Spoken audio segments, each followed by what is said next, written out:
essential tendency and dispersion. That's what we're talking about today. We talked about it a little bit on Friday. We're going to continue it on to look at group frequency tables today, and we're going to talk about different types of dispersion. So today, you're going to learn how to do these different methods. Again, very similar to what we talked about on Friday. But with group frequency data, it's just a tad bit different when it comes to finding the mean mostly.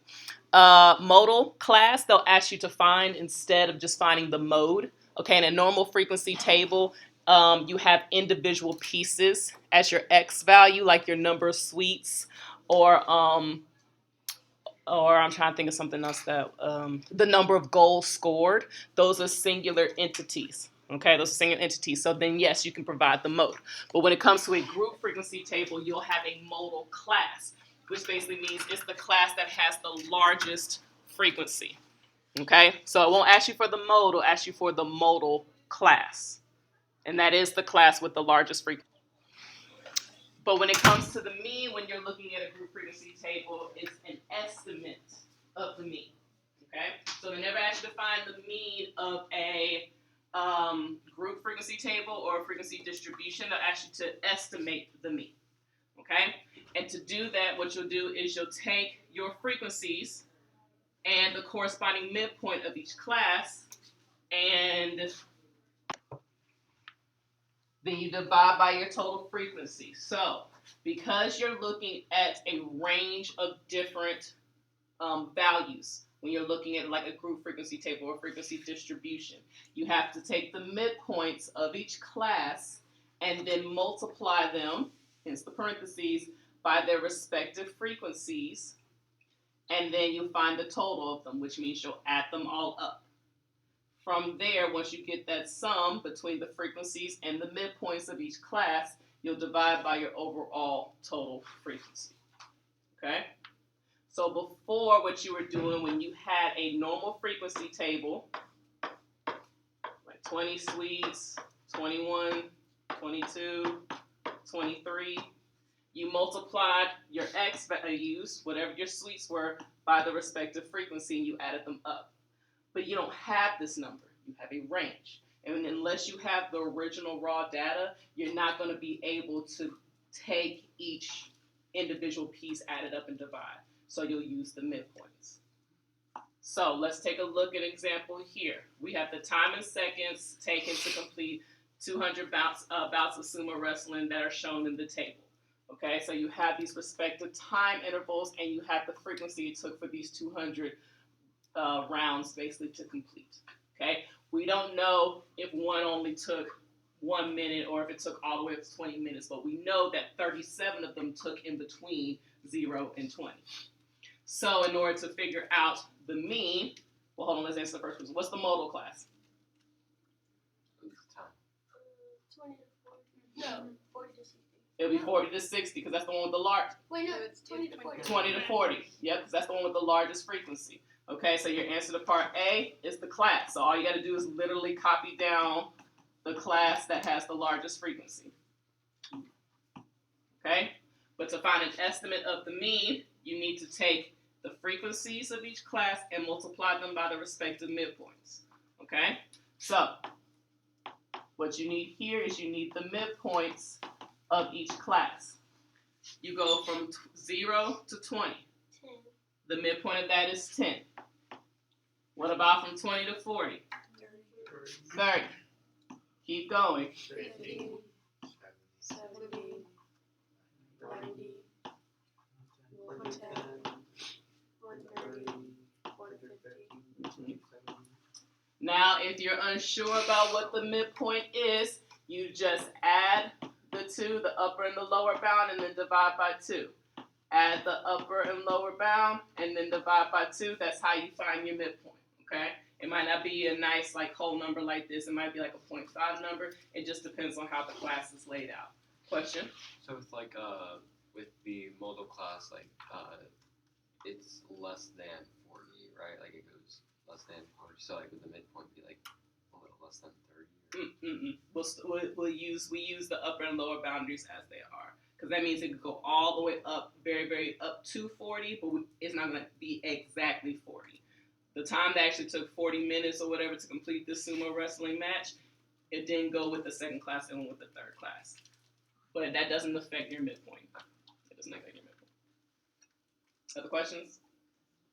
So then you multiply your frequencies and your midpoints. You multiply them together. So 37 times 10, you'll get 370. You go through and you multiply each midpoint by the frequency. 62 times 30.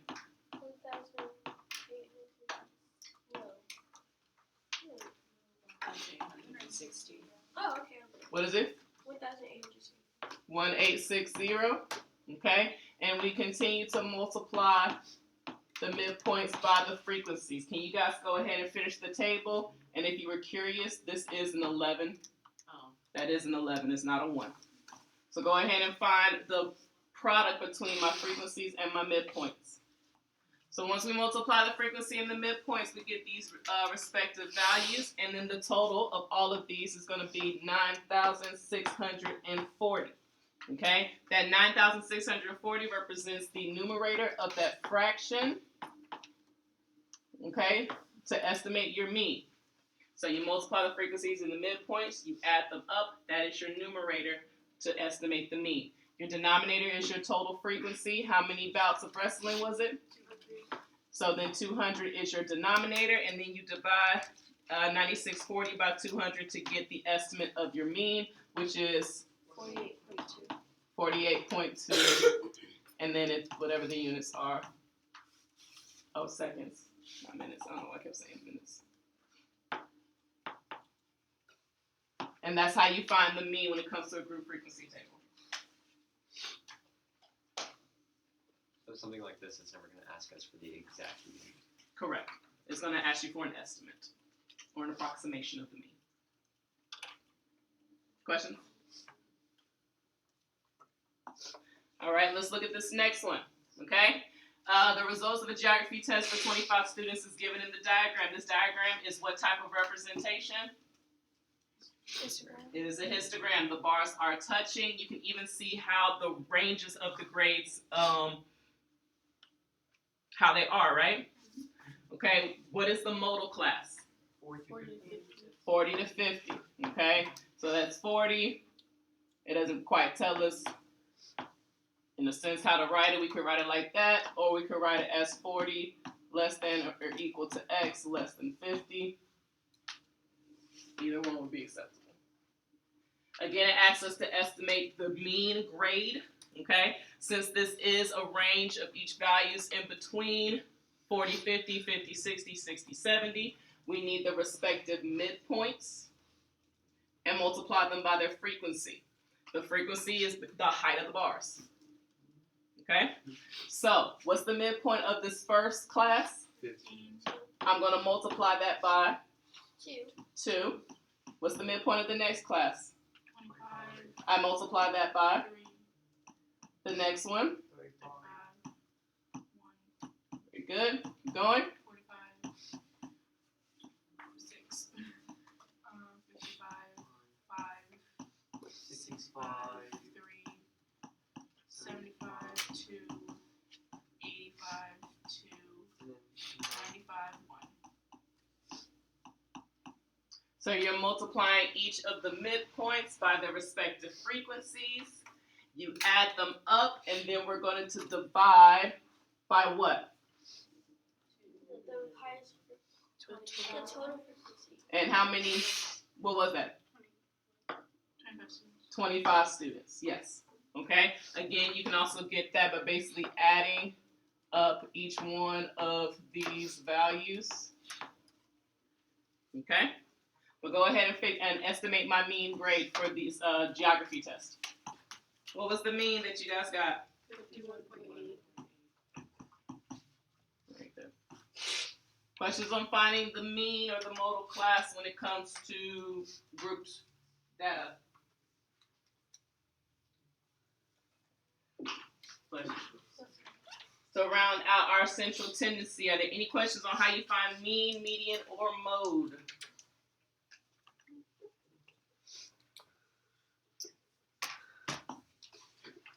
on your desk, I want you guys to do this one. Just to make sure, on your desk. What was your modal class? 70 to 80. 70 to 80. Okay, we write exactly how it's given to us. So less than or equal to S, less than 80. And then you had to estimate the mean speed of the vehicle. So what you guys get? 88.3. There you go. Meters per hour. Okay.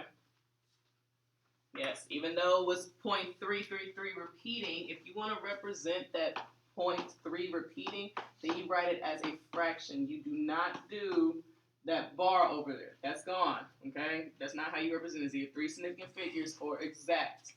Always. Okay? Does a fraction count as a significant figure? No, the fraction is the exact form of this. So technically 0.3333333, that's 1/3. So you could write it as 88 1/3. That's exact. You could also write it as 265 over 3. That would be the exact. Okay? But these will be your exact form. And then the 88.3 would be your three significant figures. Questions? All right. Let me show you how to do this in your calculator. This is how you do it by hand. Let me show you how to do it in your calculator, okay? So, whenever you're doing statistics, you have to basically enter all your data into a table. Okay, there is a button that says Stat. It's 2 buttons to the right of your alpha button. Okay, so you'll want to click that button, Stat. It'll pop up these options here which say Edit. You want to click Enter on Edit, and then it's going to pop up L1, L2, L3, L4, etc., etc. Those represent your list. Okay? Raise your hand if you have anything in L1 or L2, or if you don't have an L1 or L2. Okay? This will apply to everybody if you start using this feature. Whenever you want to clear out your data, and you should always clear out your data anytime you start a new problem, you go up to L2 or L1, you press Clear, and then you press Enter, and it clears your list. Okay? I'll show that again. I press the up arrow so that my table is highlighted, L1. I press Clear, then I press Enter, and that's how all my lists get cleared. Okay? Is there a way to individually clear? Like just an individual part of the list? Yes. So, like, let's say you typed in these numbers, and then you made a mistake. You're like, oh, I didn't want to put in 58. I want to put in 5. You just go up, and you click Delete. That's how you delete an entry. Okay?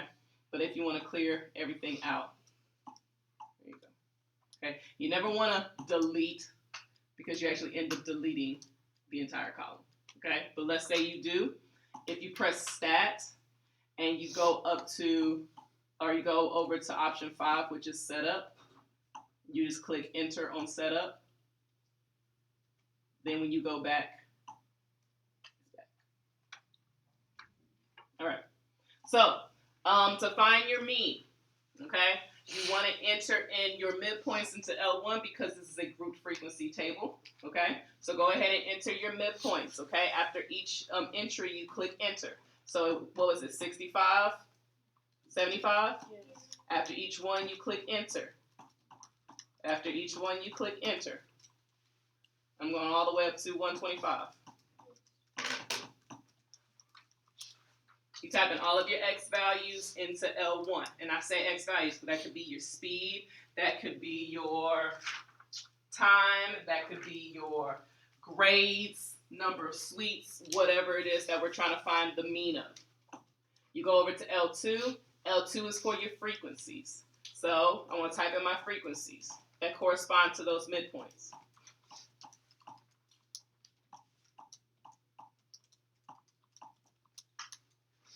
Okay, you press Enter after each one, and you always want to make sure that your L1 and L2 have the same number of entries. If they don't, you're going to end up running into an error message if you try to do any type of anything with it. Okay?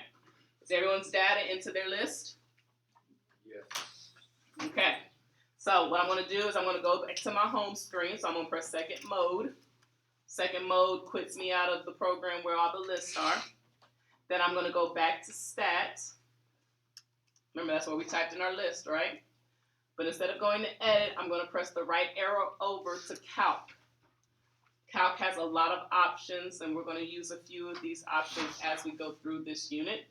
But for this particular case, we're going to go to 1-bar stats, okay? And we'll click enter. Now, if you have an older calculator, it will just say 1-bar stat, and then this is going to be blank, okay? What you're going to have to do, raise your hand if anyone's calculators like that. See me? Okay, so what you're going to have to do is you're going to have to press the second button, then the 1 button, comma, second button, the number 2 button, okay? Us here, if our calculator looks like this, basically what Simi's doing is he's basically telling the calculator, okay, I need you to take my L1 list and my L2 list, and I need you to do the math for me. For us, L1 is going to automatically pop into our list. That represents our X's. But we need to tell the calculator that, hey, L2 needs to be my frequency list. So we go down and we press second 2, and it pops up L2. Okay? So in list, you should have L1. Frequency list should be L2. When you go to calculate and click enter, it pops up a lot of information. The very first one, the X with the bar, that is our mean. Isn't that what we got when we did it algebraically? Yep. That's how we find it using our calculator. Okay?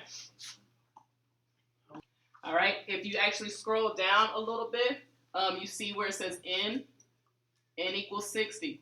That was our total pieces of data, was it not? Okay, the same N that we use in the formula. Okay? Scroll down, you see Q1, median, Q3. This also tells you the stuff that you need for your interquartile range as well. Okay, so you can use your calculator to find this information as well. It gives you the lowest value and also gives you the largest value as well. Okay? These other pieces we'll talk about in just a second. Any questions on how to use your calculator to find this? So when do we know when we can use our calculator and when we have to like handwrite it out? I mean, technically, you can use your calculator to find the mean and everything like that. Okay. The only time I would say don't do that is if you have to like show that the mean is a particular value.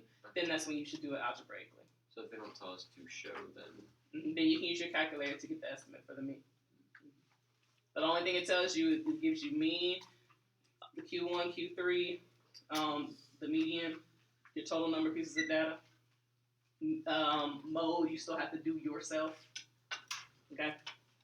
what was the min-x above the quarter one? That's the minimum value. So the minimum data entry that you take. Alright. Let's talk about measures of dispersion. Okay? Measure of dispersion talk about how spread out the data is. The simplest measure of dispersion is your range. Okay? The simplest measure of dispersion is your range, and your range is found by subtracting your smallest value from your largest value. Okay? So range is found by doing max minus min. Okay, that's how you find your range. So actually, what's the range of your data? Largest value minus the smallest value. IQR, that's the interquartile range we talked about last week. That's Q3 minus Q1. That's another type of measure dispersion because it talks about how spread out your data is. Okay?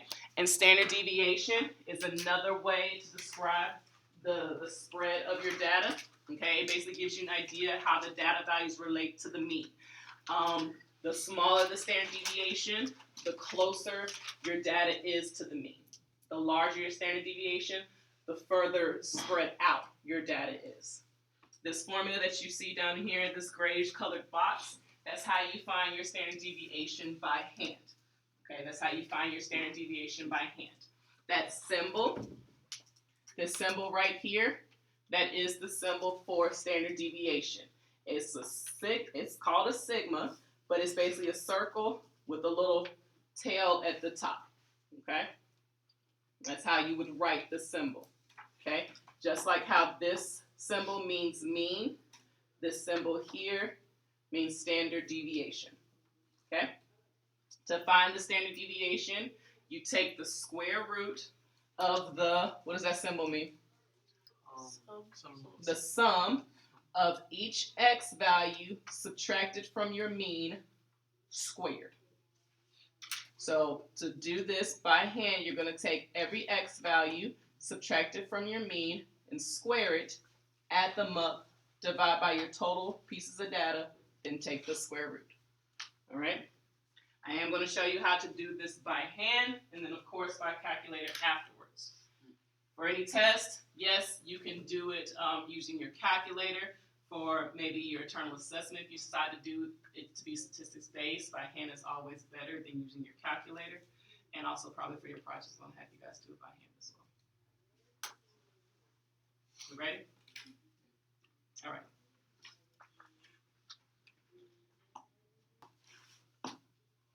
All right, so we're going to look at this example here. It says the mean of these numbers is 33. And we need to find the value of x. So right here we have 7 pieces of data. And we know that if we take every piece and add them up, divide by 7, it should equal 33. So that will be what we do to find the value of x. So can someone add 16 plus 41 plus 24 plus 62 plus 18 plus 25 and tell me what that number is? 186. Confirmation? Yep. So I do 186 plus x divided by 7 is equal to 33. Okay? I need to solve for x to find that value because it is needed to find my standard deviation and all the other pieces. Okay? So I'm going to do what to solve for x? Times it by 7. So if I multiply 33 by 7, what do I get? 231. Then I'm going to Subtract by 186. get, 45. yes? Yes. So x is 45.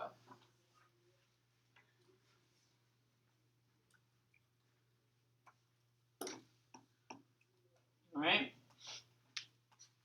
So to find my standard deviation, okay, it is the formula of the square root, the sum from 1 to the top number is going to be 7 because I have 7 pieces of data. Xi minus mu squared all over n. Remember mu, which is that symbol that looks like a little n with an extra tail. That's my mean. Then n is my total pieces of data, which is what? 7. Okay, so already I know my denominator for this is going to be 7. I know my mean is 33. That was given to us. So what we need to do is we need to take every x value and subtract it from my mean and square it. So that means I need to do 16 minus 33 square it. 41 minus 33 and square it. And so on and so forth.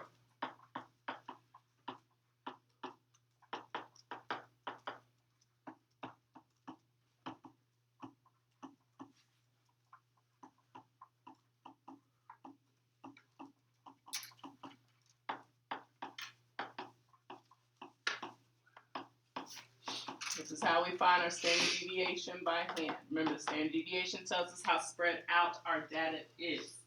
Okay? What's 16 minus 33?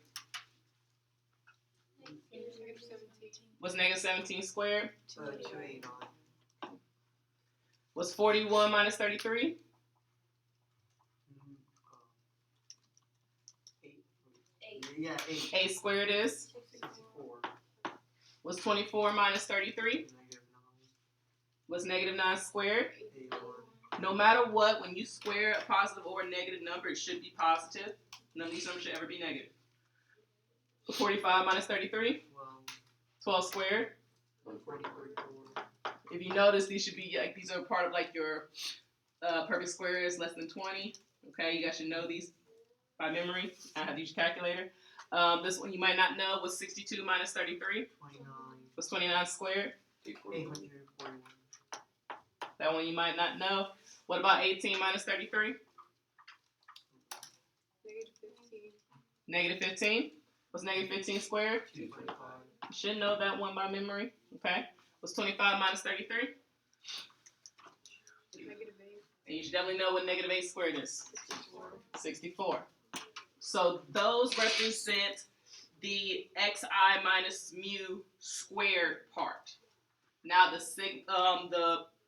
The E means what again? So, You need to add up all these numbers that I have over here in the blue.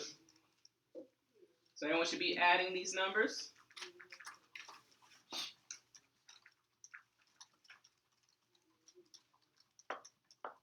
What did you get? 1,708. So we're going to take that number, which is my numerator. I'm going to divide it by 7. Take the square root of that number divided by 7. 15.6. Confirmation? Yes. So my standard deviation is 15.6.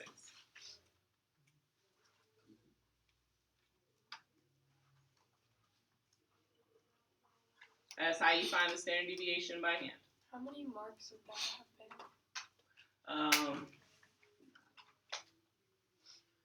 the standard deviation, that's like the space between each if you were to draw it on A normal distribution curve. Yeah. So basically, that number right there basically tell us, like, pretty much on average how spread out our data is from the mean. Okay, how spread out it is from the mean, about 15 units from it. Okay. The range. How do you find the range? Max minus min.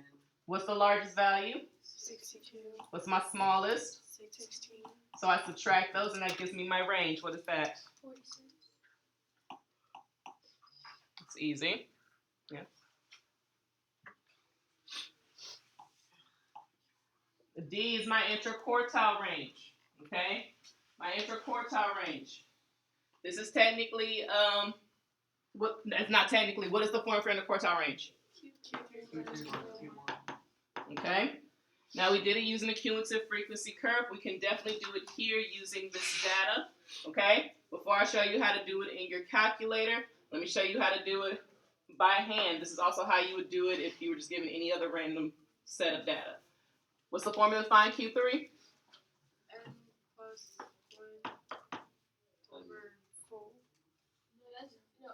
Q3 is 3 times N plus 1 over 4. Yeah. What's in this problem? 7. So this becomes 7 plus 1, which is 8, times 3 divided by 4. 6. So this is 6. Is 6 my Q3? No. No. The sixth piece of data is my Q3. And this is my sixth piece, unfortunately, when my data is in order. Okay? So, let's put this in order. I know 16 is my smallest and 62 is my largest. What's my next smallest number? 18. Keep going. 24. Keep going. 25. 41. 45. So what's my sixth piece of data? 45. 45. So that's my Q3. Then define Q1. That's the formula n plus 1 divided by 4. Again, n is 7. So 7 plus 1 divided by 4 is 2 is not my Q1. It represents the second piece of data, which is my Q1, which is what? 18. So Q3 is 45.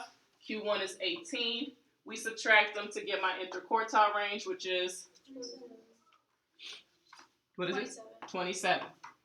27 represents the middle 50%. The middle 50% of my data ranges between 27 pieces or 27 numbers. That's what that represents. That is how you do all of these by hand. Okay? How you do them in your calculator? You go back to stats. You go to edit because we are typing in our data. Now, unlike the last example that we did using our calculator, what did L2 represent? Our frequency. Do I have a frequency here? No, I just have my raw data. So that means I'm not going to have an L2 at all. So I need to go ahead and press clear and enter to get rid of that entire column. I'm going to do the same thing with L1 because I don't want any extra data from my last example to overlap into this. Okay? Then I'm just going to start typing in my raw data into L1. The order doesn't matter, so I'm just going to type it in exactly how it originally was. And if you notice, we did need that value of x in order to answer all these questions for this problem.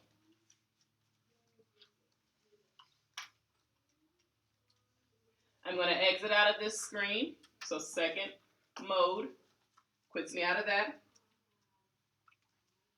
Do you remember what I had to do to get to the point where I was able to pull up my mean? What did I press? Stat. Went over to calc, and then what? One bar stats. Now you got to be very careful because remember how I had to insert in an L2 because I needed to include my frequency list? I don't have a frequency list now. So I need to go ahead and make sure that I clear it or delete a frequency list. Okay? So there should be nothing there. The only time there should be something there is if I actually have a frequency list. Then when I click enter, here's our information. Wasn't the mean 33? Yeah. Didn't I have 7 pieces of data? Didn't we get Q1 to be 18? Didn't we get Q3 to be 45? Wasn't my maximum 62, my minimum 16? Yeah. Unfortunately, it doesn't give us the range. We just need to subtract them, though. Okay? So let's say we had a lot of pieces of data. It was all jumbled up. This actually pulls out my smallest, my largest. And then to find the standard deviation is that symbol right there. There's the symbol. You see it? The circle with the little tail. Didn't we get 15.6 when we did it by hand?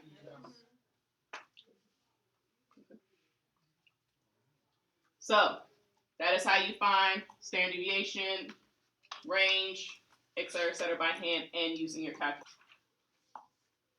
All right, so when we look at this, what's the value of M? 9. And you know that because all of these frequencies should add up to equal 80. So that means that M is the missing amount that will get all of those to make it up to 80. Then you had to find your mean height, okay? Hopefully use your calculator. What did you type into L1? Your heights, yep. And then in L2? Frequencies. And hopefully, since we did have a frequency list here, when you went back and you did your 1 bar stat, you put L2 back into your frequency list. I did not need to use any midpoints for my L1 because those were my actual heights. What did you guys get for the mean? 12.7 centimeters. You may not get 12.7. What about the standard deviation? 1.49? Yes? 1.49? And then for your interquartile range, remember that's the formula Q3 minus Q1. What was Q3? 14. What was Q1? 12. So when you subtract those, your interquartile range should have been 2. 2. So that's a small interquartile range. That means your middle 50% was between 2 heights. Okay?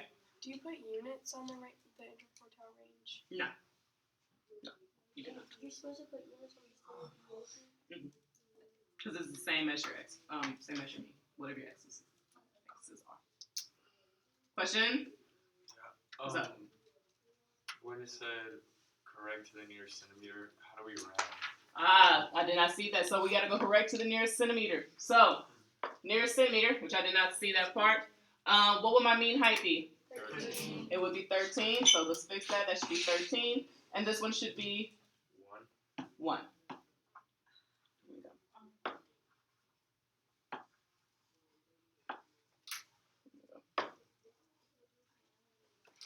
Questions? All right. Let's do this one. In this particular example, you notice your times are given to you as ranges, which means in order to find the mean or the standard deviation, you have to use what?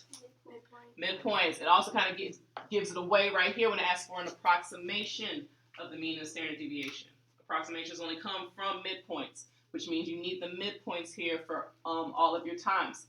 What were your midpoints? 17.5. 22.5. 27.5. 32.5. You should start to see a pattern. 42.5. Taisha's seen that pattern. It went 7, 2, 7, 2, 7, 2. They were separated by 5s, okay? Just like the classes were separated. Okay, those are there's that similarity there. All those midpoints get multiplied by your frequencies, add up together, divided by 50 if you do it by hand. Or you can go into your calculator to get your mean and your standard deviation using the midpoints in L1 and your frequency in L2. What was your mean? 32 minutes. And then our standard deviation? 7.57. Very good. Questions? I did all the midpoints wrong. Careful. Make sure that if you are going to do it, you add them, then divide it by 2. If you're going to do it in your calculator in one line, make sure there's parentheses around those. Otherwise, it's going to only divide the 20 by 2 and then add 15. So be careful. Or you should have added 2.5. That too. When you're in your calculator too with your list, like you actually could do it in your list. So that 15 plus 20, those parentheses divided by 2, it'll give it to you there. Okay, just make sure that you do include the parenthesis. Otherwise, it's going to divide. Yeah, I didn't have any parentheses. It's going to divide the last number because it goes order of operations. Whenever we're writing like the mean is, or like the standard deviation colon, do we have to use the symbol, or can we just write standard deviation colon? You can write standard deviation. Yeah. All right. Last one, which I forgot to put in here. Last one is on your paper. Okay, so let's look at this example. This last one that you guys had. It says the percentage marks obtained for this test by 25 boys and 25 girls at Bright High are shown. You have to find the mean and standard deviation for the boys and the girls separately, and then comments on your findings. So when you did this, what did you get for the mean for the girls? 55.4. I 55.5. Same. So we went 55.4? Yes. Okay. And then what was the standard deviation for the girls? 11.5. 11.5. What was the mean for the boys? 48.04. I got 51. I got 51.8. 51.8? Yes. Yes, it is separately, which means that when you go to type this into your calculator, if you did decide to put them all into, like, say, L1, L2, L3, you would have had to change up the settings in frequency list to make sure it was for the girls and the boys if you decided to do it all in one. Okay? What's the standard deviation for the boys? 22.1. Interesting. Okay. So when it asked you to comment on your findings, it basically meant to, okay, take this information that you found and make some conclusions about the data. So what did you guys conclude? Similar means doesn't mean the same deviation. Because where the means are very like close. Means are very close in number. I said that the girls had a higher overall score than the boys because their mean was higher. Okay. All right. It was higher. Not too much higher, though. Actually, the means were pretty close. But what's the real big difference? The boys scored more diversity than the girls. The boys' scores were more diverse in the sense it's more what?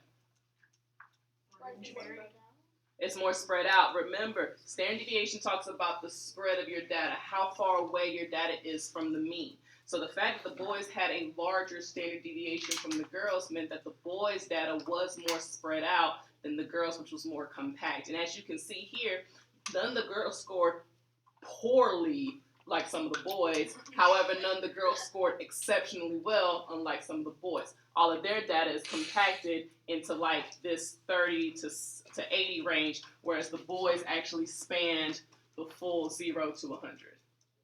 Okay? And so that would have been what you would have commented on, was the fact that their spreads were so different.